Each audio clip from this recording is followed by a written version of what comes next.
Bienvenue à Un café avec ton pasteur et nous continuons dans les questions que Dieu nous pose. Et aujourd'hui, la question c'est que fais-tu ici? Combien de fois face à l'adversité nous désirons prendre la fuite? La fuite est un mécanisme de survie, mais elle est aussi un obstacle lorsqu'elle nous pousse à se replier sur nous-mêmes. Élie a fait valoir la puissance de Dieu en faisant descendre le feu du ciel. Son obéissance, son courage et sa détermination a démontré que le Dieu d'Israël est le seul vrai Dieu. Ce que Élie a fait, c'est un exploit à la gloire du Dieu Tout-Puissant.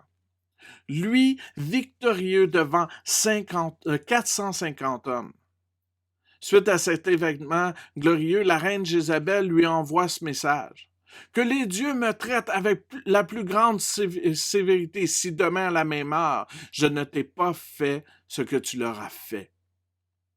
Parce que ces 400 prophètes de Baal sont morts. Et maintenant, Jézabel veut la mort d'Élie.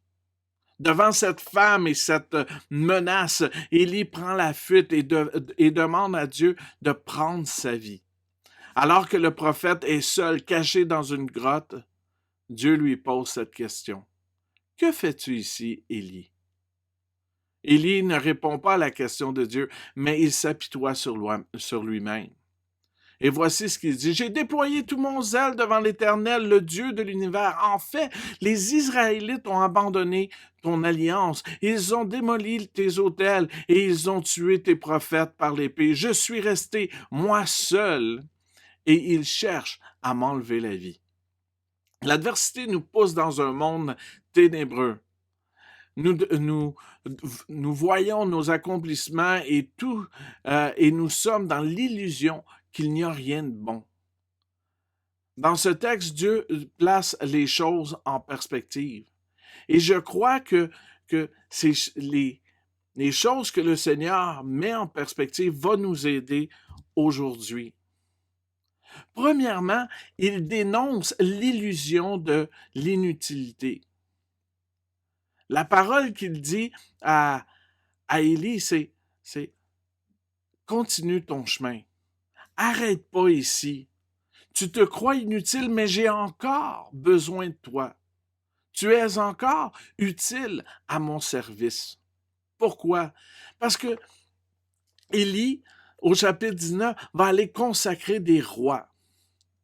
Donc, le roi de Syrie, le roi d'Israël. Et ces rois vont assurer la protection du peuple d'Israël.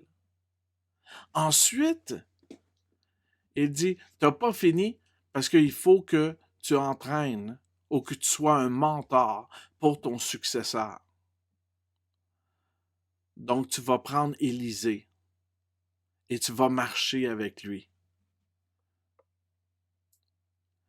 Si souvent nous avons cette croyance que nous sommes inutiles, que ce que nous faisons, c'est juste de l'air. Mais le Seigneur nous dit que ce que nous avons à faire est utile. Et c'est utile pour son royaume. À toutes les fois que tu fais un geste d'amour et que tu aides quelqu'un, que tu es une réponse à la prière de quelqu'un, tu es en train de faire ce qui est utile.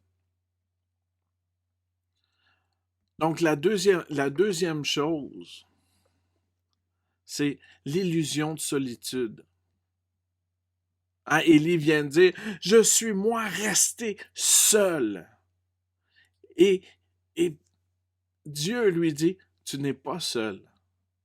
Parce qu'il dit, je vais laisser en Israël 7000 hommes. Ce sont tous ceux qui n'ont pas plié le genou devant Baal et dont la bouche ne l'a pas embarrassé. 7000 hommes! Dans ce temps de dépression, Élie se croyait seul, mais Dieu dit non, voici la réalité.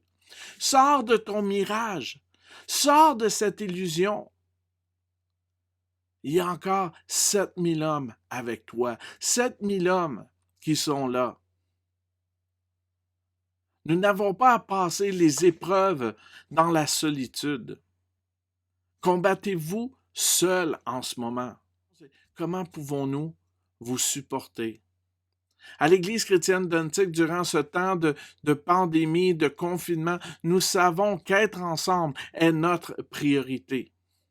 Peu importe ce que tu vis, sachez que l'Église chrétienne d'Antique, ton Église, ton pasteur,